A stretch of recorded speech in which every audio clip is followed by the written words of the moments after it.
नमस्कार दोस्तों, आप सभी का लॉ सीखो के दैनिक समाचार विश्लेषण में। तो आज हम 14 और 15 जून दोनों ही दिन के मुख्य जो हमारे आर्टिकल्स रहे हैं द हिंदू और इंडियन एक्सप्रेस से, उनके बारे में चर्चा करेंगे। तो कुल मिला के आज हम 5 आर्टिकल्स पर चर्चा करने वाले हैं। तो चलिए मैं आगे बढ़ूँ उससे पहले मैं अपना परिचय करवाना चाहूँगा। मैं खुशवंत पवार। आप चाहे तो मुझसे ट्विटर और लिंक्डइन पर जुड़ सकते हैं, डिस्क्रिप्शन में आपको इसकी जानकारी मिल जाएगी। तो आज का एमसीक्यू देखते हैं। आज का एमसीक्यू ये है कि बुडापेस्ट कन्वेंशन निम्न में से किससे संबंध रखती है। ऑप्शन ए है आतंकवाद, ऑप्शन बी है साइबर सुरक्षा, ऑप्शन सी है बायो वेपन, ऑप्शन डी है इनमें से कोई भी नहीं। जो भी आपका उत्तर हो कमेंट बॉक्स में जरूर लिखिएगा। तो अब आते हैं हमारे वर्णनात्मक प्रश्न की ओर। तो आज का वर्णनात्मक प्रश्न ये है कि जुडिशरी हमारी न्यायपालिका किस तरीके से हमारी ह्यूमन राइट मानव अधिकार की रक्षा करती है। क्योंकि यहाँ पर महत्वपूर्ण बात यह है कि कई बार ऐसा देखने को मिलता है कि गवर्नमेंट के जो डिफरेंट ऑर्गन्स है, जो सरकार के विभिन्न अंग है, यही कई बार हमारी मानव अधिकारों का हनन करते हैं। तो इससे हमारे सुरक्षा जो है वो न्यायपालिका किस तरीके से करती है, इस पर आपको एक विस्तृत चर्चा करनी है 250 शब्दों में। तो चलिए मैं आगे बढ़ूँ उससे पहले आपको लॉ सीखो के हमारे टेलीग्राम चैनल के बारे में जानकारी देना चाहूँगा। इस QR कोड को आप सर्च कर हमारे टेलीग्राम चैनल से जुड़ सकते हैं। वहाँ पे आपको इस वीडियो की PDF भी मिल जाएंगी। तो चलिए जो पहला आर्टिकल है हमारा, ये है हमारी जुडिशरी के संबंध में ही। तो कोविड के दौर में हमको ऐसे बहुत से जजमेंट देखने को मिले जब बहुत से गवर्नमेंट के ऑर्गन्स कोविड की व्यवस्था को देखने में लगे हुए, तो हमारी न्यायपालिका अपनी भूमिका बड़ी बखूबी से निभा रही थी। तो ऐसी बहुत से हमको जजमेंट अभी देखने को मिले हैं। तो यहाँ पर अगर नेशनल सेंसिटिविटीज के बारे में बात करें तो काफ़ी ऐसे मुद्दे रहे जिसमें कोर्ट ने काफ़ी ज़्यादा सेंसिटिव होकर काफ़ी परिपक्वता से यहाँ पर डिसीजन दिए हैं। भले ही फिर वो ऑक्सीजन सप्लाई का मामला हो, जितने भी हाई कोर्ट है, सब हाई कोर्ट में जहाँ जहाँ ऑक्सीजन सप्लाई का शॉर्टेज मिला, कोविड-19 की व्यवस्था में कमी मिली, वहाँ पर काफ़ी स्ट्रॉन्ग जजमेंट जो है वो उस रिस्पेक्टिव हाई कोर्ट की तरफ से देखने को मिला हो। फिर वो भले ही ऑक्सीजन के ऊपर हो, दवाइयों के ऊपर हो, हॉस्पिटल में बेड्स की व्यवस्था के ऊपर हो या एम्बुलेंस के ऊपर हो। उसके अलावा जो बच्चे अनाथ हो गए हैं उनके भी यहाँ पर कल्याण के लिए काफ़ी ज़्यादा वेलफेयर स्टेप्स यहाँ पर देखने को मिले हैं, जिस प्रकार के प्रोग्रेसिव जजमेंट आए हैं हमारी न्यायपालिका की तरफ से। उसके अलावा यहाँ पर वैक्सीनेशन को लेकर भी न्यायपालिका ने काफ़ी कड़े शब्दों में ये कहा है कि वैक्सीन जो है वो केवल कुछ ही लोगों तक ना सीमित रह जाए, इसको इक्वली सभी लोगों में, खासकर उस वर्ग में जो कि हाशिए पे है, उन तक भी पहुंचना चाहिए। उसके अलावा जेल्स में जिस तरीके से यहाँ पर कंजेशन देखने को मिलता था, उसको कम से कम करने के लिए काफ़ी लोगों को बेल भी दी गई। तो इस पर भी काफ़ी न्यायपालिका ने रैपिडली वर्क करा। उसके अलावा यहाँ पर ये भी देखने को मिला कि सोशल मीडिया पर जो लोग पोस्ट कर रहे थे मदद के लिए, तो यहाँ पर राज्य सरकारों के द्वारा काफ़ी कड़े स्टेप्स यहाँ पे उठाए गए थे, उन पे राजद्रोह के मामले भी लगाए गए थे। तो उसके अगेंस्ट भी यहाँ पर ये देखने को मिला है कि सुप्रीम कोर्ट ने काफ़ी ज़्यादा प्रोग्रेसिव जजमेंट दिया है। तो सुप्रीम कोर्ट को इसलिए ही प्रोटेक्टर ऑफ कॉन्स्टिट्यूशन, मतलब हमारे संविधान की रक्षा करने वाला कहते हैं, क्योंकि जब भी ऐसी स्थिति बनती है जहाँ पर डेमोक्रेसी या हमारे संविधान के साथ में अगर सरकारें खेलती है, तो उस स्थिति में यहाँ पर न्यायपालिका की ये भूमिका है कि वो हमारे संविधान को भी बचाए और देश के लोकतंत्र को भी। यही हमको उदाहरण काफ़ी बार देखने को मिला है। सबसे बड़ा उदाहरण अगर आपको देखने को मिलेगा तो यहाँ पर जब इमरजेंसी लगी, वो ऐसा वक्त था जब हमारी न्यायपालिका कमज़ोर हो चुकी थी। तो शायद अगर वो स्थिति नहीं होती तो हमारे देश में जो एक बार हमें इमरजेंसी देखने को मिली, वो भी नहीं देखने को मिलती। तो यहाँ पर यही ज़रूरी हो गया, बताया गया है इस आर्टिकल में कि किस तरीके से हमारे मानव अधिकार की रक्षा जो न्यायपालिका ने समय समय पर करी है, और खासकर कोविड-19 के दौर में इससे न्यायपालिका ने अपनी जो एक महत्व है वो बरकरार करके रखा है और अपने आप को संविधान के रक्षक के रूप में यहाँ पर प्रस्तुत। तो चलिए आज का दूसरा आर्टिकल देखते हैं, जो कि ग्लोबल मिनिमम टैक्स के बारे में है। क्या है ग्लोबल मिनिमम टैक्स? जो नाम से पता चलता है, ग्लोबल अर्थात वैश्विक टैक्स की बात करता है, जो कि एक मिनिमम स्तर पर हो, एक न्यूनतम स्तर पे हो। तो G7 की मीटिंग हुई है। G7 की मीटिंग में यहाँ पर इसी की एक चर्चा हुई है। यही एक चर्चा का मुख्य विषय यह एक मुख्य विषय रहा है चर्चा का। तो क्या होता है ग्लोबल मिनिमम टैक्स, हम जानेंगे और इसकी ज़रूरत क्यों है। सबसे पहले हमको ये जानना ज़रूरी है कि बेस इरोजन क्या होता है। बेस इरोजन से ही हम आगे बढ़ते हैं इस ग्लोबल मिनिमम टैक्स की ओर। तो बेस इरोजन का अर्थात होता है, जैसे कोई मल्टीनेशनल कंपनी है तो फॉर एग्जांपल कंपनी ABC एक है जो कि यूएस, इंडिया, रशिया, चाइना और पनामा और आयरलैंड और साउथ अफ्रीका इन कुछ कंट्रीज में है। अभी इन कंट्रीज में ABC जो कंपनी है इसका ओरिजिन जो है ये आयरलैंड का है। अब आयरलैंड में अपने एक टैक्स के स्तर है, भारत में अपने टैक्स के स्तर है और यूएस में अपने हैं, साउथ अफ्रीका में अपने हैं और पनामा में अपने हैं। अगर इसमें हम देखें तो न्यूनतम टैक्स जो लगता है वो पनामा में लगता है। अब ये मल्टीनेशनल कंपनी क्या करती है, अपने बिजनेस मॉडल को शो करने के लिए बताती है अपने प्रॉफिट्स पनामा के, क्योंकि यहाँ पर इनको मिनिमम टैक्स लगता है, ये भारत के फिगर नहीं शो करते हैं। और इसी तरीके से यहाँ पर अपना जुरिस्डिक्शन जो है वो टैक्सेशन का वो बदल के वो पनामा कर लेते हैं, क्योंकि इनको कम मिनिमम यहाँ पर टैक्सेशन लगता है। तो इसी स्थिति को, ये एक समस्या है जो कई कंट्रीज को फेस करने को मिल रही है, खासकर उन कंट्रीज को जिनके यहाँ पर हमें ज्यादा टैक्सेशन देखने को मिलता है। तो इसी स्थिति को कंट्रोल में करने के लिए यहाँ पर एक ग्लोबल लेवल पर एक मिनिमम टैक्सेशन की बात की गई है जो कि यूनिफॉर्म हो, और यहाँ पर जो कंपनीज एक रास्ता यहाँ पर लूप होल निकाल के जो सिस्टम का दुरुपयोग कर रही है उसको कम से कम किया जाए। तो यहाँ पर इसी की बात करी गई है और इसी पर चर्चा की गई है। अपने आप में यह आर्टिकल काफी ज्यादा कॉम्प्लेक्स लगता है, पर अगर हम जाने तो इसमें अगर हम इसको एक पूर्ण रूप देकर देखें तो यहाँ पर इसी चीज की एक पॉलिटिकल कंसेंसस बनाए जा रहे हैं, कैसे टैक्स और प्रॉफिट को यहाँ पर जिस तरीके से मैनिपुलेट किया जाता है उसको कैसे हम एक बेहतर स्थिति में लेकर आए। और यहाँ पर एक्चुअल और इफेक्टिव टैक्स की भी बात की गई है जो कि ग्लोबल मिनिमम टैक्स कराता है, तो हमको ये सारी समस्याएं देखने को नहीं मिलेंगी। उसके अलावा यहाँ पर पिलर 2 प्रपोजल की भी बात की गई है। तो पिलर 2 प्रपोजल क्या है, ये इंट्रोड्यूस किया गया है OECD टैक्स चैलेंजेस के कारण डिजिटलाइजेशन में, और GMT is design to shore up taxes from low tax jurisdiction. तो यहाँ पर यही है कि लो टैक्स जुरिस्डिक्शंस में कैसे जाने से यहाँ पर जो कंपनी मैनिपुलेशन कर रही है उससे यहाँ पर हम इसको संभाले जाए। तो अपने आप में काफी कॉम्प्लेक्स सिस्टम था ये, इसी को सुधार करते हुए G7 में यहाँ पर बात की गई है कि कैसे हम इस सिस्टम को और ज्यादा एक फ्रेंडली बनाएं और यहाँ पर जो समस्याएं देखने को मिल रही थी उसको कैसे हम एड्रेस करें। तो चलिए अगला जो हमारा आर्टिकल है ये कल के समाचार पत्र से है, साइबर रेजिलियंस के बारे में। क्या होता है साइबर रेजिलियंस? रेजिलियंस मतलब यहाँ पर अगर हम समझे तो एक प्रतिरोधक क्षमता, यहाँ पर किसी चीज से लड़ने की समस्या या आप किसी स्थिति में चले गए हैं तो उससे पुनः अपने आप को स्थापित करने की स्थिति। तो साइबर रेजिलियंस की बात यहाँ पर इसलिए महत्वपूर्ण हो जाती है क्योंकि आज का जो हमारा युग है डिजिटलाइजेशन का है। आप कोविड के दौर में हमारी आत्म जो निर्भरता है वो डिजिटल वर्ल्ड पे और ज्यादा हो गई है, डिजिटल इक्विपमेंट्स पे, इंटरनेट पे और ज्यादा बढ़ गई है। लेकिन वहीं दूसरी ओर अगर हम देखें तो एक समस्या और उत्पन्न हुई है जो कि है साइबर अटैक्स की। अगर हम यूएस के साइबर अटैक्स की बात करें तो पिछले कुछ समय में यूएस में काफी ज्यादा साइबर अटैक्स देखने को मिल रहे।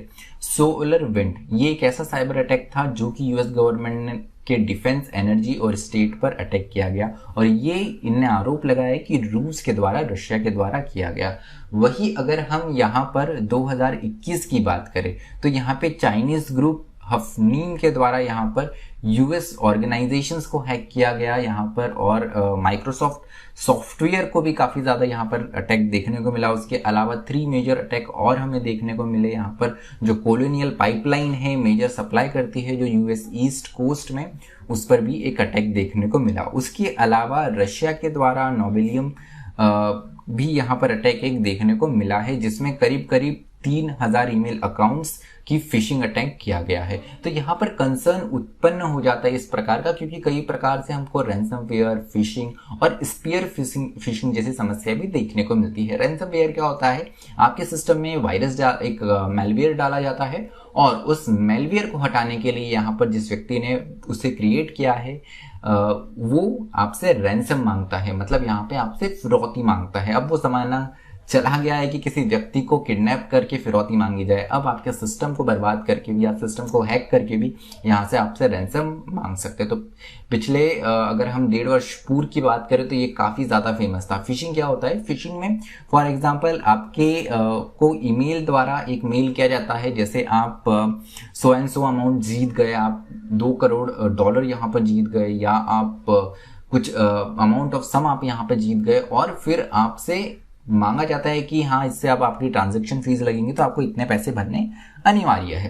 तो इस तरीके की जो स्थिति है आपको जो देखने को मिलती है ये फिशिंग होती है। आजकल स्पेयर फिशिंग भी बहुत ज़्यादा बढ़ गई है। जैसे फॉर एग्जांपल आपको फेसबुक पे देखने को मिलता होगा कि आपका कोई फ्रेंड है, उनका एक कॉपी अकाउंट बनाया जाता है और आपसे पैसे मांगे जाते हैं। तो ये भी एक स्थिति है जो देखने को मिलती है। उसके अलावा हमारे हेल्थ केयर सिस्टम पे भी काफ़ी ज़्यादा यहाँ पर प्रभाव इसका देखने को मिलता है, क्योंकि बहुत सारे कोविड के दौर में ये देखने को मिला कि बहुत सारे लोगों का जो पर्सनल हेल्थ डेटा था, उनका ब्लड ग्रुप और उनके हेल्थ कंडीशंस, इन सारी चीज़ों का डेटा भी लीक किया गया। तो यहाँ पर ज़रूरत है कि हमारे देश में एक डेटा प्रोटेक्शन लॉ, क्योंकि हमारी कंट्री में अभी तक अगर हम देखें तो ऐसा कोई भी लॉ नहीं है जो कि डेटा प्रोटेक्शन की बात करता है।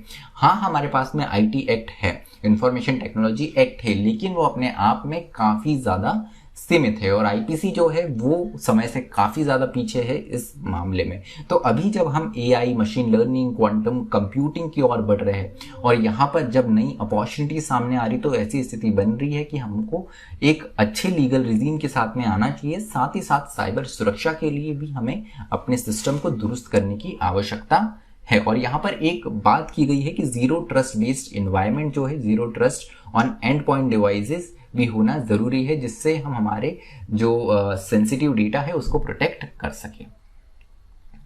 चलिए बायो सिक्योर फ्यूचर के बारे में बात करते हैं। कोविड-19 के दौर में एक जो बहुत बड़ा संशय था जब कोविड आया और अभी जो सेकेंड वेव आई, उस वक्त भी एक संशय ये था कि चाइना के द्वारा उत्पन्न किया गया एक बायो वेपन है। बायो वेपन क्या? एक जैविक हथियार है। मतलब यहाँ पर अगर इस थियरी को प्रूव करने के लिए कहा जा रहा है कि चाइना को छोड़ के बाकी जितनी भी इकोनॉमी है उनकी हालत बहुत बुरी हुई है और ये कोविड के कारण हुई है। तो ऐसी आशंका है कि ऐसे अटैक्स और भी देखने को मिल सकते हैं। अब ये अपने आप में थियरी है, इसकी अभी तक पुष्टि नहीं हुई है, लेकिन ये एक पॉसिबिलिटी हो सकती है। तो यहाँ पर बात की गई है सिंथेटिक बायोलॉजी, क्योंकि इसी का उपयोग करके बायो वेपन भी तैयार किए जाते हैं और सिंथेटिक बायोलॉजी का उपयोग जो है आपको कई अच्छे कामों में भी देखने को मिलता है। जैसे अगर हम ग्रीन रेवोल्यूशन की बात करें तो यहाँ पे सिंथेटिक बायोलॉजी का इस्तेमाल किया गया है। मतलब जो ऑर्गेनिज्म है उसको बेटर बनाया जाता है, प्लांट्स पे रिसर्च की जाती है, उन्हें बेटर बनाया जाता है। लेकिन यहाँ पर इसके कुछ दुष्परिणाम भी देखने को मिल सकते हैं, क्योंकि यहाँ पे पॉसिबिलिटी है कि इसका मिसयूज हो। जो आप बायोलॉजी है, जो जैविश्म है, जो जैविक जितने भी प्राणी हैं उनमें अगर आप कुछ बायोलॉजिकल चेंजेस करते हैं तो यहाँ पर उसके मिसयूज के भी काफी ज्यादा चांसेस बढ़ जाते हैं। जैसे अगर आप प्लांट्स में कर रहे हैं तो ठीक है एक सीमित हद तक, लेकिन एनिमल्स में ही अगर वो करे या माइक्रोब्स में करे तो ये अपने आप में एक दुष्परिणाम हो सकता है। उसी की एक आशंका कोविड-19 का SARS-CoV-2 वायरस भी है। उसके अलावा यहाँ पे एक्सीडेंट की भी काफी ज्यादा समस्या हो सकती है, एक्सीडेंट की भी एक आशंका हो सकती है, जैसे पैथोजेंस रिलीज हो गए या कोई ऐसे माइक्रोब्स रिलीज हो गए जो अपने आप में बहुत ज्यादा इन्फेक्शियस हो, और अगर प्रॉपर प्रोटोकॉल नहीं पालन किया जाए तो इसके बहुत बुरे दुष्परिणाम हो सकते हैं। उसके अलावा वेपन ऑफ मास डिस्ट्रक्शन की अगर बात की जाए, जैसे मैंने बताया बायो वेपन, इसके लिए भी सिंथेटिक बायोलॉजी का इस्तेमाल किया जाता है। बायोलॉजिकल टॉक्सिन वेपन कन्वेंशन 1972 की ये कन्वेंशन है, लेकिन कोई इंप्लीमेंटेशन बॉडी नहीं है, कोई वेरिफिकेशन क्लॉज नहीं है, कोई रूल्स नहीं है, कोई गाइडलाइंस नहीं है, जो कि अपने आप में इस कन्वेंशन को अधूरा बना देता है। मतलब ये एक आधी अधूरी खींची हुई लकीर है जिसको अभी भी पूरा करना बचा हुआ है। समय अगर देखें तो बहुत तेजी से बढ़ रहा है, उस हिसाब से ये जो लीगल रिजीम बना था वो अभी भी यथास्थिति में ही अपनी शुरुआती एक रेशे में ही बना हुआ अभी तक है। उसके बाद में भारत की स्थिति में बात करें तो भारत की स्थिति बहुत गंभीर है, क्योंकि हमारे पास में ऐसा कोई सर्विलेंस सिस्टम नहीं है जिससे हम कोई नया डिसीज आ रही है तो उसको ट्रेस कर सके। कोविड के दौर में ये सबके सामने आ गया है कि हमारे पास में ना ऐसा सर्विलेंस सिस्टम है, ना ही हमारे पास में हेल्थ केयर सिस्टम बढ़िया है जो कि ऐसी स्थिति से डील कर सके। उसके अलावा हमारे पास में बहुत सारे इंस्टीट्यूशंस है जो कि बायोसेफ्टी और बायोसिक्योरिटी के बारे में बात करते हैं। अब इससे समस्या ये हो जाती है कि जब आपके पास में इतने सारे इंस्टीट्यूशंस है, वो अलग अलग मिनिस्ट्रीज के अंडर है, अलग अलग डिपार्टमेंट्स के अलग अलग अंदर है, तो इससे ये प्रभाव पड़ सकता है कि इन्हें कंट्रोल करना और यहाँ पे एक कोऑर्डिनेशन बिठाना बहुत एक मुश्किल चैलेंज हो सकता है। जहाँ जिस देश में सेंटर और स्टेट दोनों के बीच में सामंजस्य बिठाना बहुत मुश्किल होता है, वहाँ पे डिपार्टमेंट्स के बीच में सामंजस्य बिठाना भी अपने आप में एक बड़ा चैलेंज होगा ही। तो चलिए अगले आर्टिकल में बात करते हैं जो कि जीडीपी के संदर्भ में है। तो जीडीपी की अगर हम बात करें तो किसी भी देश की ग्रोथ उसकी अर्थव्यवस्था उसकी जीडीपी से मापी जाती है, लेकिन ये डिबेट अपने आप में काफी बार हुआ है कि क्या जीडीपी सकल घरेलू उत्पाद जो है क्या ये अपने आप में पर्याप्त है किसी भी देश की ग्रोथ बताने के लिए, प्रोग्रेस बताने के लिए, उसकी कितनी स्थिति सुधरी है ये मापने के लिए क्या ये मापदंड अपने आप में सही होगा? तो यहाँ पे इसके अराउंड काफी ज्यादा कंट्रोवर्सी रही है। ये बोला गया है कि GDP measure the monetary value of final goods and services, this is and those that are brought by the final user produced in a country in a given period of time.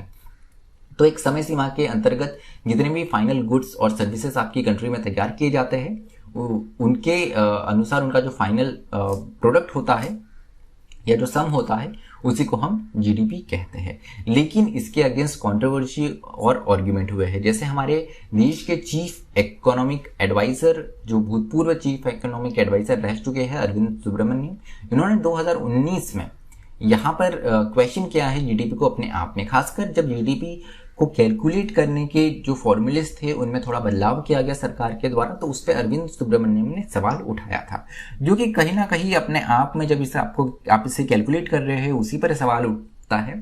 तो कैसे आप इसे एक growth का मापदंड मान सकते हैं, इसको एक प्रगति का मापदंड मान सकते हैं। उसके अलावा स्टिग्लिट्स, फिटोसी और डूरंट रिपोर्ट, इसमें भी जीडीपी के अलावा और कौन से अल्टरनेटिव हो सकते हैं जिसमें और भी इंडिकेटर्स शामिल होने चाहिए, सामाजिक प्रगति के भी, क्योंकि यहाँ पर आर्थिक प्रगति अपने आप में अगर आप कहे कि यही प्रगति है तो ये अपने आप में तर्कसंगत नहीं होगा। कहीं ना कहीं विभिन्न मापदंडों को रखना अपने आप में जरूरी है। 2008 में इसी सारी चीजें की बात की गई थी। तो इसके बारे में फाइनल कमेंट भी किया गया है कि इसके अलावा भी और बहुत से रास्ते हो सकते हैं, जैसे आप वेलबींग और वेलफेयर को कैलकुलेट कर, उदाहरण के लिए भूटान में ग्रोस हैप्पीनेस इंडेक्स होता है, GHI होता है, वो अपनी जीडीपी से ज्यादा तवज्जो हैप्पीनेस इंडेक्स को देते हैं। उसके अलावा हैप्पीनेस और इनइक्वालिटी, असमानता कितनी है, करप्शन कितना है, डेमोक्रेसी कितनी अच्छी स्थिति में है, पॉल्यूशन और क्लाइमेट चेंज की क्या स्थिति है, ग्रीन जीडीपी की भी बात की गई है। तो इन सारे इंडिकेटर्स को, मापदंडों को रखना चाहिए, तभी हम किसी देश की प्रगति को जान सकते हैं। और यहाँ पे बताया गया है the absence of all the above factor does not make GDP. तो यहाँ पे जीडीपी में कंट्रीब्यूट ये सारे फैक्टर्स नहीं करते। यहाँ पे केवल आर्थिक स्थिति को ही एक मापदंड माना जाता है, जो कि अपने आप में एक फ्लॉड कंक्लूजन है, मतलब अपने आप में काफी आधा अधूरा सा और एक गलत यहाँ पर कंक्लूजन है। तो यहाँ पर अगर हम देखें तो भारत की स्थिति में देखें तो यहाँ पर काफी ज्यादा लिमिटेशंस है। अगर हम ऐसी चीज हमारे देश में लागू भी करना चाहे तो एक अपने आप में यहाँ पर इसकी सीमा ये हो जाती है कि हमारे पास में एडिक्वेट डेटा नहीं है। उसके अलावा जीडीपी को अगर हम मेजर करते हैं, अगर किसी जीडीपी का मतलब हम यही समझ बैठते हैं कि प्रगति है, ग्रोथ है, तो ग्रोथ केवल आर्थिक स्थिति पे ना होकर जो सामाजिक मापदंड है उन पर भी होनी चाहिए। क्योंकि यहाँ पर पैसों से ही अगर हम देखें तो आप कई बार ये कोर्स पढ़ते कि आप पैसों से हैप्पीनेस नहीं खरीद सकते हैं, आप अपनी वेलबींग नहीं खरीद सकते, हेल्थ नहीं खरीद सकते हैं। तो इसी प्रकार की चीजें, आपकी सोसाइटी की क्या स्थिति है, क्या सोशल नॉर्म्स है, हेल्थ की क्या स्थिति है, लोगों का एक जनरल स्टैंडर्ड ऑफ लिविंग क्या है, इन सारी चीजों को भी साथ में रखने की आवश्यकता है। तो चलिए, बहुत से महत्वपूर्ण चीजें हैं, अलग अलग मेथड बताई गई है जीडीपी कैलकुलेट करने की भी, जैसे एक्सपेंडिचर मेथड होती है, इनकम मेथड होती है, प्रोडक्शन मेथड होती है। क्योंकि जीडीपी में भी अपने आप में अलग अलग मेथड होती है, तो ये भी एक सवालिया निशान खड़ा करता है कि जो आप कैलकुलेट कर रहे हैं जीडीपी आपकी कंट्री का, वो कितना सही है। जैसे हमारे देश में 2015 में जो हमने कैलकुलेशन के तरीके में थोड़ा सा बदलाव लाया, जिसपे हमारे फॉर्मल चीफ इकोनॉमिक एडवाइजर ने भी सवाल उठाया है, तो ये अपने आप में कितना तर्कसंगत और कितना जस्टिफाइड होगा हमारे देश की ग्रोथ को मापने के लिए। तो चलिए, आज का जो हमारा विश्लेषण है वो यही समाप्त होता है। मुझे सुनने के लिए आप सभी का धन्यवाद। अगर आपको ये वीडियो अच्छा लगा तो जरूर इसे लाइक कीजिए, अपने दोस्तों के साथ शेयर करिए। Thank you. Stay tuned to loss.